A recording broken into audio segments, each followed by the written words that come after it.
Reincarnation and the Law of Karma by William Walker Atkinson, 1908. Chapter 5. The Hindus.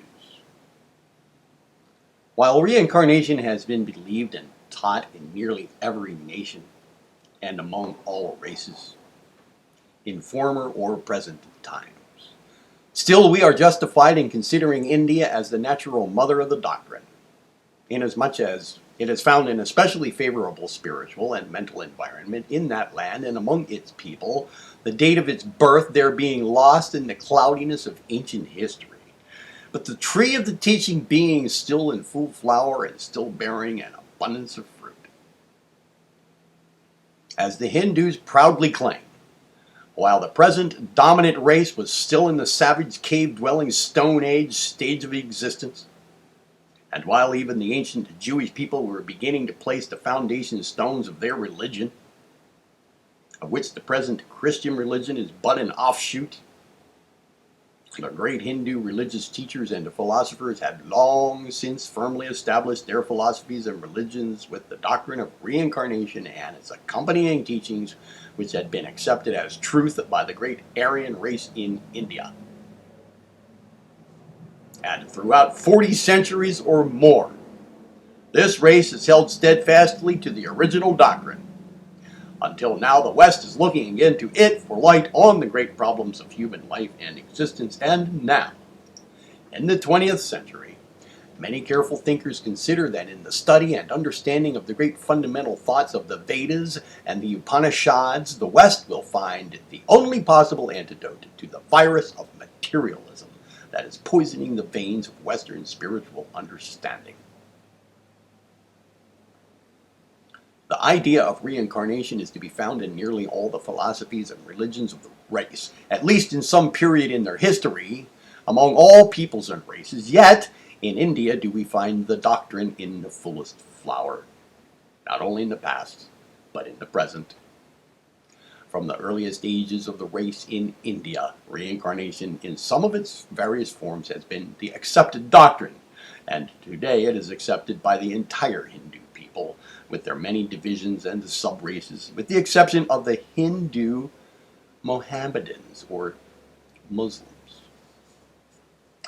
The teeming millions of India live and die in the fullest belief in reincarnation, and to them it is accepted without a question as the only rational doctrine concerning the past, the present, and the future of the soul.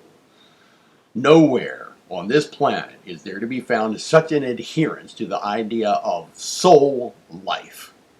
Excuse me.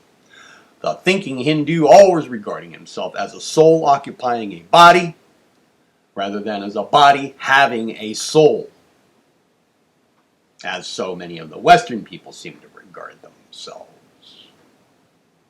And to the Hindus, the present life is truly regarded as but one step on the stairway of life, and not as the only material life preceding an eternity of spiritual existence. To the Hindu mind, eternity is here with us now.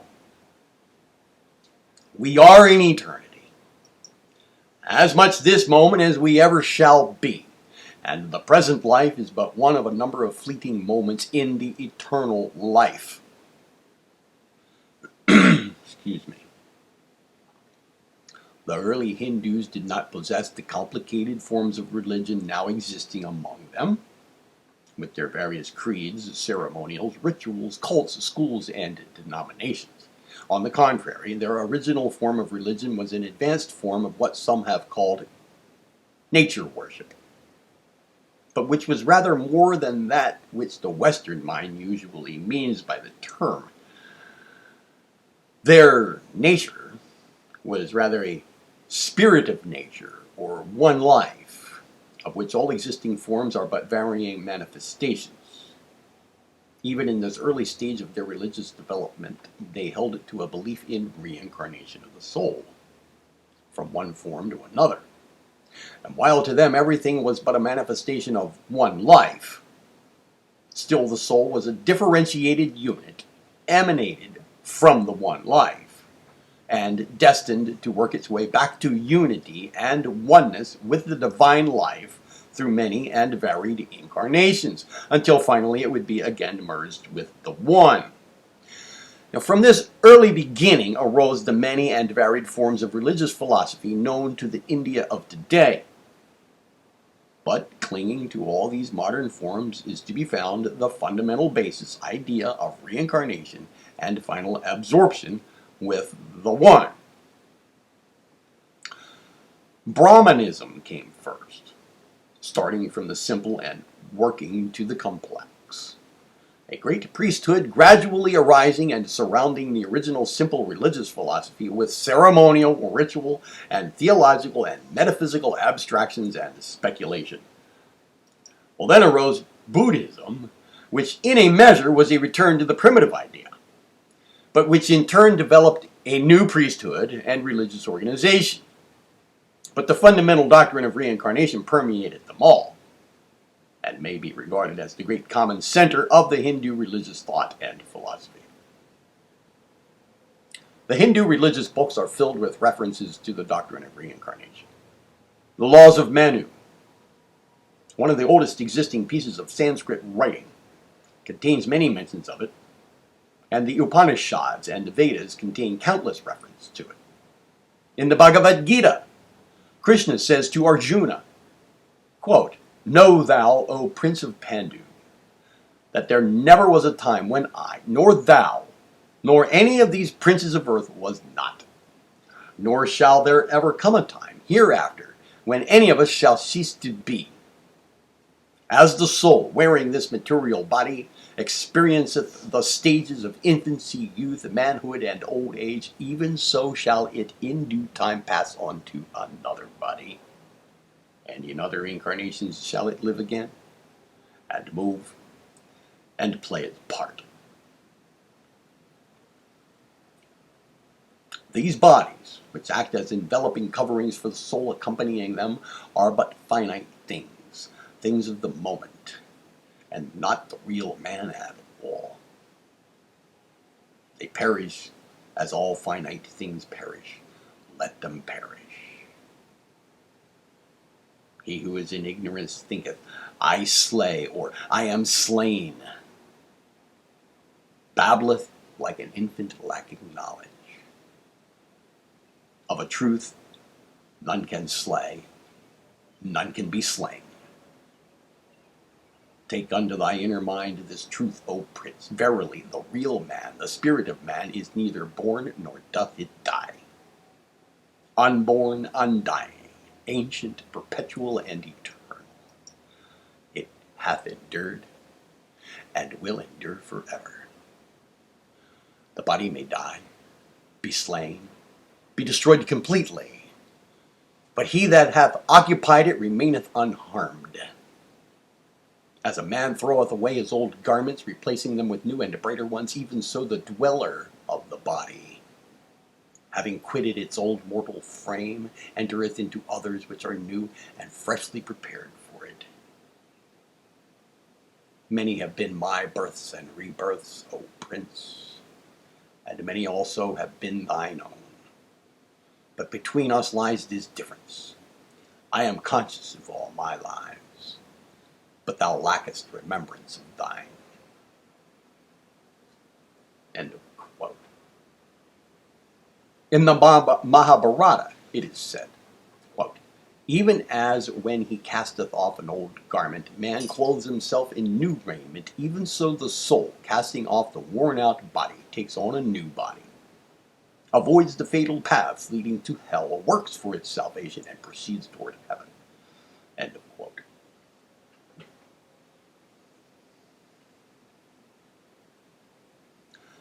The Upanishad, one of the old Hindu writings, contains the following, quote, "As the caterpillar, getting to the end of the straw, takes itself away after finding a resting place in advance, so the soul, leaving this body and finding another place in advance, takes himself off from the original abode. As the goldsmith, taking little by little of the gold, expands it into a new form, so indeed it does this soul, leaving this body, make a new and happy abode for himself. End of quote. But to attempt to quote passages relating to incarnation from the Hindu books would be akin to compiling a library of many volumes.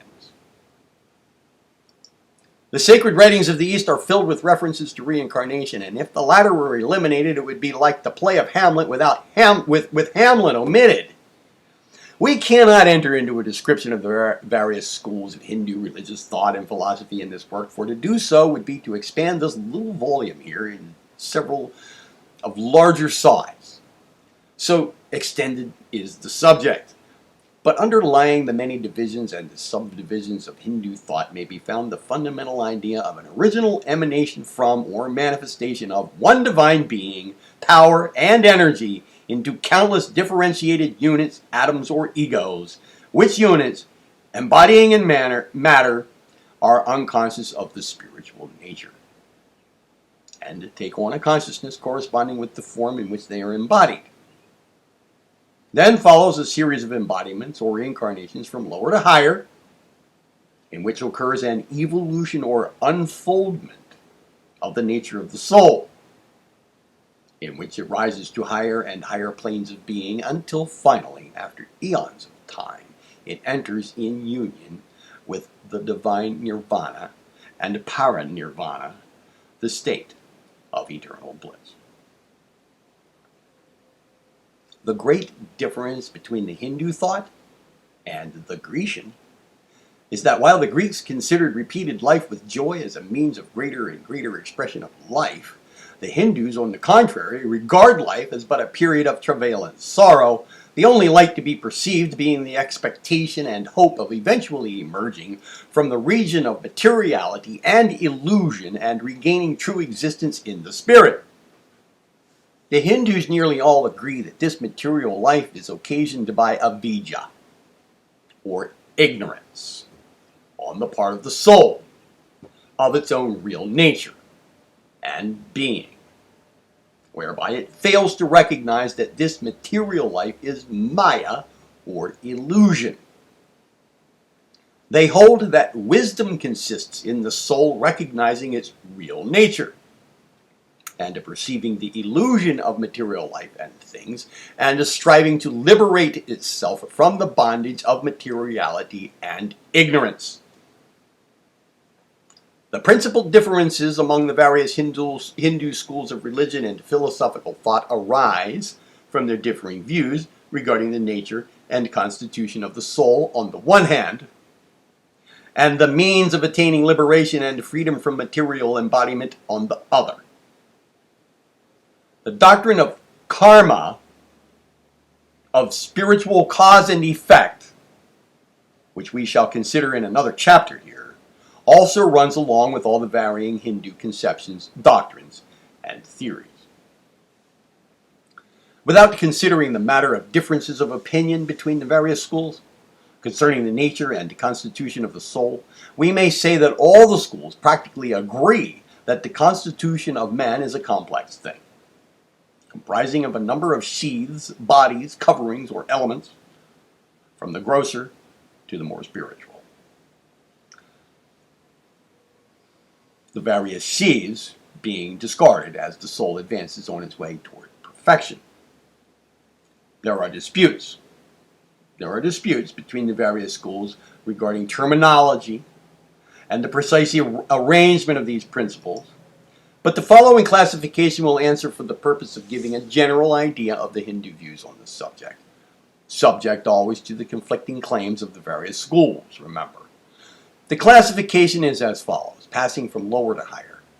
Number 1, the physical or material body, called rupa, R-U-P-A. 2, vitality of life force, vitality of vital force, or vital force, called prana-jiva, P-R-A-N-A-J-I-V-A. That is vitality or vital force, known as prana-jiva. Number 3, the astral body, the etheric double, or the linga sharira. That's L-I-N-G-A-S-H-A-R-I-R-A. Linga sharira. The astral body, etheric double, or linga sharira. Number 4, the animal soul, or kamarupa. K-A-M-A-R-U-P-A. Number 4, animal soul, or kamarupa.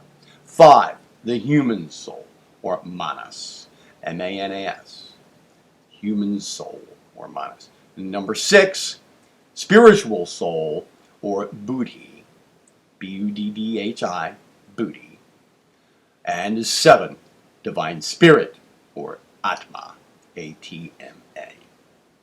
Those 7 again are physical or material body, vitality or vital force, astral body, animal soul, human soul, spiritual soul, and divine spirit. Now, from the beginning, the tendency of the Hindu mind was in the direction of resolving the universe of forms, shapes, and change back into some one underlying principle from which all the phenomenal world emerged, some one infinite energy from which all else emerged, emanated, or evolved. And the early Hindu mind busied itself actively with the solution of the problem of this one being manifesting a becoming into many. And just as is the Western world of today actively engaged in solving many material problems, so was ancient India active in solving many spiritual problems. Just as the modern West is straining every energy toward discovering the how, so was ancient India straining every effort to discovering the why. And from that struggle of the mind of India, there arose countless schools of religious and philosophical thought, many of which have passed away, but many of which persist today. The problem of the relationship of the human soul to the one being, and the secondary problem of the life, present, and future of the individual soul is a most vital one to all thinking Hindus today, as in the 40 centuries or more of its philosophical history. To the Hindu mind, all material research is of minor importance, the important truth being to discover that which, when once known, all else is understood. But as we have said, in spite of the numerous religions, schools, and phases of teaching, among the Hindus, the one fundamental conception of reincarnation is never lost sight of, nor is it ever doubted in any of the forms of the philosophies or religions. Ignoring the subdivisions of Hindu philosophical thought, we may say that the Hindu philosophies may be divided into a few general classes, several of which we shall now hastily consider, that you may get a glimpse at the variety of Hindu speculative philosophy in its relation to the soul and its destiny. You will, of course, understand that we can do no more than mention the leading features of each class, as a careful consideration would require volumes for each particular school. So, we'll first consider the philosophy of Kanada, K-A-N-A-D-A, generally known as the Vaisheshika teaching. I'll spell that for you. V-A-I-S-H-E-S-H-I-K-I. Vaisheshika, which inclines toward an atomic theory, akin to that formulated by the old Greek philosopher Democritus. According to this teaching, the substance of the universe is composed of an infinite number of atoms, which are eternal, and which were not created by God, but which are co-eternal with Him. These atoms, combining and forming shapes, forms, and so on, are the basis of the material universe. It is held, however, that the power or energy whereby these atoms combine and thus form matter comes from God. This teaching holds that God is a personal being, possessing omnipotence, omniscience, and omnipresence. It is also held that there are two substances or principles higher than the material energies or substance, namely manas or mind and atman or spirit. Manas or mind is held to be something like a mind stuff from which all individual minds are built up, and which mind stuff is held to be eternal. Atman or spirit is held to be an eternal principle from which the selves or souls are differentiated. The Atman or spirit or self is regarded as much higher than mind, which is its tool and instrument of expression. This philosophy teaches that through progression, by reincarnation, the soul advances from lower to higher states on its road to freedom and perfection. Another great school of Hindu philosophy is the philosophy of Kapila, K-A-P-I-L-A, generally known as the Sankhya system, S-A-N-K-H-Y-A, Sankhya system. This teaching opposes the atomic theory of the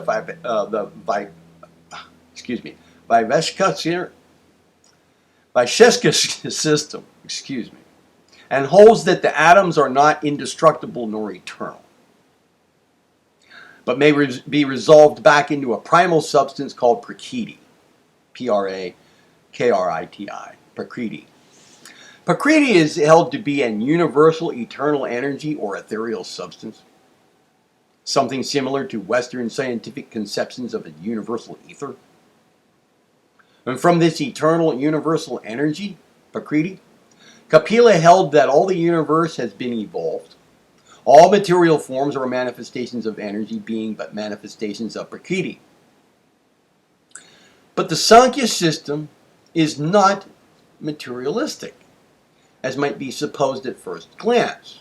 For side by side with Prakriti, it offers the principle of Purusha, or soul, or spirit, of which all individual souls are atomic units. The principle of Purusha being an unity of units, and not an undivided one. The Purusha, that is, its units or individual souls, is regarded as eternal and immortal.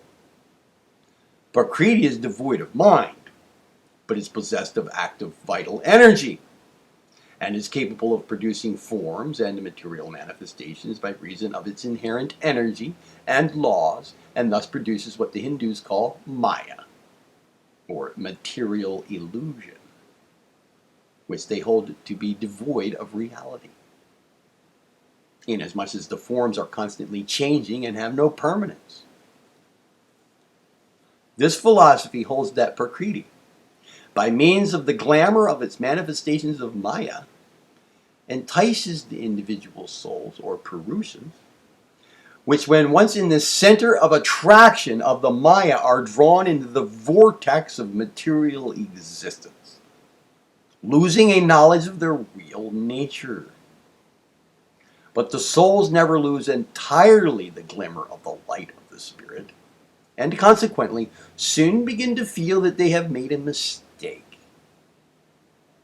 and they consequently begin to strive to escape the bondage of Prakriti and its Maya.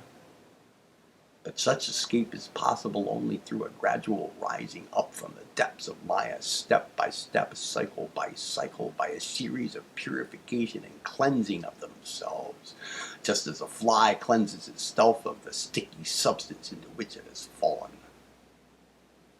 This escape is accomplished by spiritual unfoldment or evolution, by means of reincarnation. This evolution not being a growth, but rather an unfoldment or unwrapping of the soul from its confining sheaths, one by one. Another great school of Hindu philosophy is the philosophy of Patanjali, P-A-T-A-N-J-A-L-I, Patanjali, generally known as the Yoga philosophy, but which differs from the Yogi philosophy of the West, which is eclectic in nature. The yoga philosophy of Patanjali bears some resemblance to the Sankhya school of Kapila, inasmuch as it recognizes the teachings regarding Prakriti, from which universal energy, the material universe, has been evolved, and inasmuch as it also recognizes the countless individual Purushas or souls, which are eternal and immortal, and which are entrapped in the Maya of Prakriti. But it then takes a position widely divergent from the Sankhya school, inasmuch as Patanjali's yoga school holds that there also exists a supreme Purusha, spirit, soul, or God, who is without form, infinite, eternal, and above all attributes and qualities common to man. In this respect, Patanjali differs from Kapila and inclines rather toward agreement with Kanada, of the first mentioned school, of the Vaisheshika system. All three philosophers, however, seem to generally agree, in the main, upon the mind principle, which they hold to be beneath soul or spirit, and to be in the nature of mind stuff, which is of a semi-material nature. Kapila and Patanjali even going so far as to hold that it is a manifestation of Prakriti, or the universal energy, rather than a distinct principle. They hold that the Purusha, or spirit, not the mind, is the real self, and the source of consciousness, and the real intelligence. The practical teachings of the school of Patanjali is a system by which the Purusha may escape from and overcome the Prakriti, and thus gain emancipation, freedom, and a return to its natural and original purity and power. This school, of course, teaches reincarnation and a progression through rebirth in accordance with the principles mentioned above. Another great school of Hindu philosophy is that known as the Vedanta philosophy, which many consider the most advanced of all the Hindu systems, and which is rapidly growing in popularity among the educated Hindus, and also among many very intelligent students of philosophical thought in the Western world. Its followers claim that the Vedanta philosophy has reached the very highest point of philosophical thought, speculation, and analysis possible to the human mind of today. And many Western students have claimed that it contains the highest conceptions found in any and all of the great world philosophies. Well, be this as it may, it certainly contains much that is the most subtle, refined, and keen in the field of philosophical speculative thought of the world. And while, as some claim, it may lack the appeal to the religious emotions that some other forms of thought possess, still it proves very attractive to those in whom intellectual development and effort have superseded the emotional side of philosophy or religion. The Vedanta system holds that the ultimate reality, or actual being, of the universe, the one absolute energy or substance from which all the universe proceeds, is that which may be called the Absolute, which is eternal, infinite, indivisible, beyond attributes and qualities, and which is the source of intelligence. The Absolute is held to be one, not many, unique and alone. It is identical with the Sanskrit Brahman, and is held to be that which has been called the unknowable, the Father, the Oversoul, the thing in itself. In short, it is that which men mean and have always meant when they wish to express the absolute reality. The Vedantists hold that this absolute Brahman is the essence of Sat, S-A-T, or absolute existence, Chit, C-H-I-T, or absolute intelligence, and Ananda, A-N-A-N-D-A, Ananda, or absolute bliss. Without attempting to enter into an analysis, or a close exposition of the Vedanta philosophy, or so far as concerns the soul and its destiny, we may say that it holds that there do not exist the countless eternal, immortal souls or Purusas of the Sankhya philosophy, but instead that the individual souls are but the countless images or reflections of the absolute being, or Brahman, and have their existence only by reason of the real existence of the one only being. Consequently, the spirit within the soul of man, and which is the soul of his soul, is divine. The Vedantists admit the existence of a Logos, or Ishwara, the Lord of the universe, who is, however, but a manifestation of Brahman, a great soul, as it were, and who presides over the evolution of universes from the Prakriti, and who plays the part of the demiurge of the old Grecian and Gnostic philosophies. The Vedantists admit the existence, relative existence, of Prakriti, or universal energy, but hold that it is not eternal or real in itself, but is practically identical with Maya, and may be regarded as a form of the creative energy of the absolute Brahman. This Maya, which while strictly speaking is illusion inasmuch as it has no real existence or eternal quality, is the source of time, space, and causation, and of the phenomenal universe with its countless forms, shapes, and appearances. The Vedantists teach that the evolution of the soul is accomplished by its escaping the folds of Maya, or materiality, one by means of rebirths, until it manifests more and more of its divine nature, and thus it goes on and on, from higher to still higher, until at last it enters into the divine being and attains union with God and is one with the Father. Another great Hindu philosophy is the philosophy of Gautama, the Buddha, which is generally known as the Buddhistic philosophy or as Buddhism. It's difficult to give a clear idea of Buddhism in a concise form, for there are so many schools, sects, and divisions among this general school of philosophy, differing upon the minor points and details of doctrine, that it requires a lengthy consideration in order to clear away the disputed points. Generally speaking, however, it may be said that the Buddhists start with the idea or conception of an unknowable reality, back of and under all forms and activity of the phenomenal universe. Buddha refused to discuss the nature of this reality, practically holding it to be unknowable and in the nature of an absolute nothing rather than an absolute something in the sense of thingness as we understand the term. That is to say, it is a no thing rather than a thing. Consequently, it is beyond thought, understanding, or even imagination.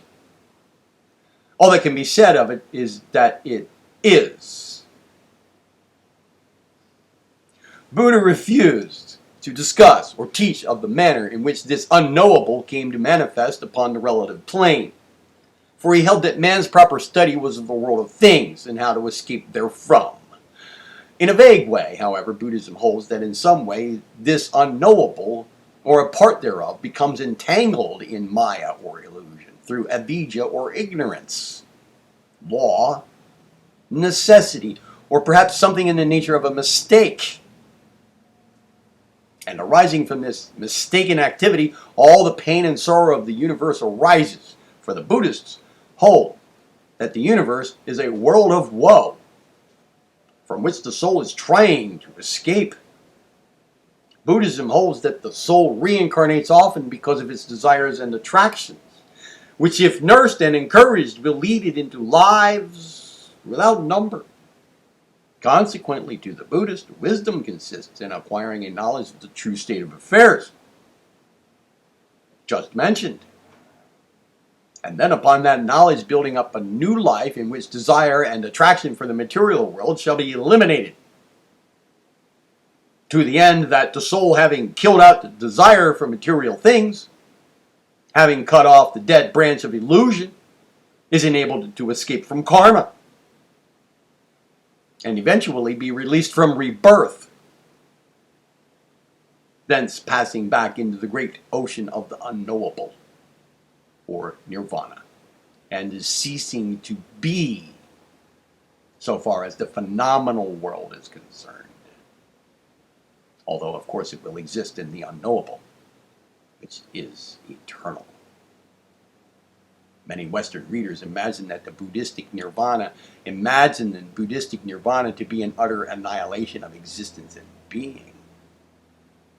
But the Hindu mind is far more subtle than that, and sees a vast difference between utter annihilation on the one hand and extinction of personality on the other. That which appears nothingness to the Western mind is seen as no thingness to the Oriental conception, and is considered more of a resumption of an original real existence rather than an ending thereof. There is a great difference between the two great schools of Buddhism, the Northern and the Southern, respectively, regarding the nature of the soul. The Northern school considers the soul as an entity, differentiated from the unknowable in some mysterious way not explained by Buddha, and yet different from the individual Purusha of the Sankhya school before mentioned. On the contrary, the Southern school does not regard the soul as a differentiated or distinct entity, but rather as a center of phenomenal activity saturated or charged with the results of his deeds, and that therefore the karma, or the essence of deeds, may be considered the soul, rather than as something pertaining to it. The Northern school holds that the soul, accompanied by its karma, reincarnates along the same lines as those taught by all the other Hindu schools of reincarnation and karma. But the Southern school, on the contrary, holds that it's not the soul entity that reincarnates, for there is no such entity, but instead it is the karma, or the essence of deeds, that reincarnates from life to life, according to its attractions, desires, and merits or demerits. In the last mentioned view of the case, the rebirth is compared to the lighting of one lamp from the flame of another, rather than in transferring of the oil from one lamp to the other. But really, these distinctions are quite metaphysical, and when refined by analysis, become hair-splitting. It is said that the two schools of Buddhism are growing nearer together, and their differences reconciled. The Orthodox Hindus claim that Buddhism is on the decline in India, being largely supplanted by the various forms of the Vedanta. On the other hand, Buddhism has spread to China, Japan, and other countries, where it has taken on new forms and has grown into a religion of ritualism, creeds, and ceremonialism, with an accompanying loss of the original philosophy and a corresponding increase of detail of teaching and doctrine and disciple and general churchiness, including a belief in several thousand different kinds of hells. But even in these degenerated forms, Buddhism still holds to reincarnation as a fundamental doctrine. In this consideration of the philosophies of India, we do not consider it necessary to go into an explanation of the various forms of religions or church divisions among the Hindus. In India, religion is an important matter, and there seems to be some form of religion adapted to each one of that country's teeming millions. From the grossest form of religious superstition and crudest form of ceremony and worship up to the most refined idealism and beautiful symbolisms runs the gamut of the Hindu religions. Many people are unable to conceive of an abstract, ideal, universal being, such as the Brahman of the Hindu philosophy, and consequently that being has been personified as an anthropomorphic deity, and human attributes bestowed upon him to suit the popular fancy.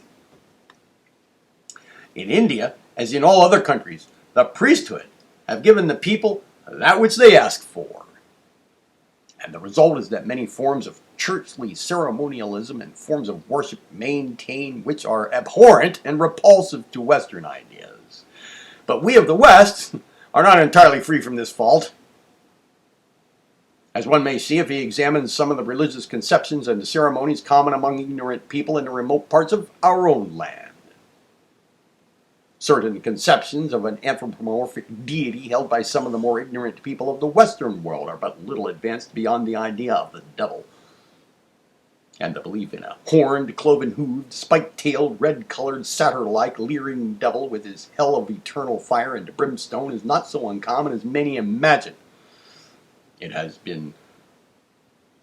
not been so long since we were taught that one of the chief pleasures of God and his angels and the saved souls will be to witness the tortures of the damned in hell from the walls of heaven. And the ceremonies of the old-time Southern Negro camp meeting were not specially elevating or ideal. Among the various forms of the religions of India, we find some of the before-mentioned forms of philosophy believed and taught among the educated people. Even an eclectic policy of choosing and selecting being observed, a most liberal policy being observed, the liberty of choice and selection being freely accorded. But there is always the belief in reincarnation and karma, no matter what the form of worship or the name of the religion. There are two things that the Hindu mind always accepts as fundamental truth, needing no proof, axiomatic, in fact. And these two are, number one, the belief in a soul that survives the death of the body. The Hindu mind is seeming unable to differentiate between the consciousness of I am and I always have been and shall always be.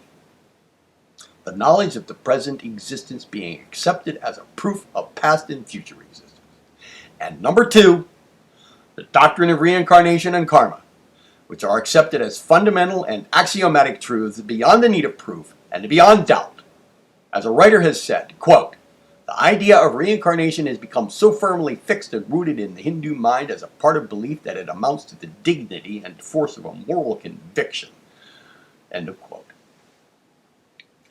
No matter what may be the theories regarding the nature of the universe, the character of the soul, or the conception concerning deity or the supreme being, you will always find the differing sects, schools, and individuals accepting reincarnation and karma as they accept the fact that they themselves are existent, or that 2 times 1 equals 2. Hindu philosophy cannot be divorced from reincarnation. To the Hindu, the only escape from the doctrine of reincarnation seems to be along the road of the materialism of the West.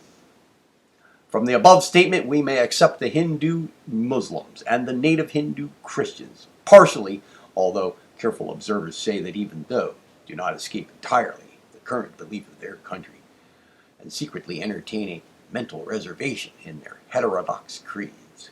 So, you see,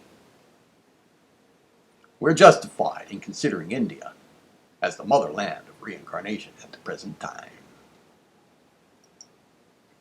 Chapter 6 will be The Modern West.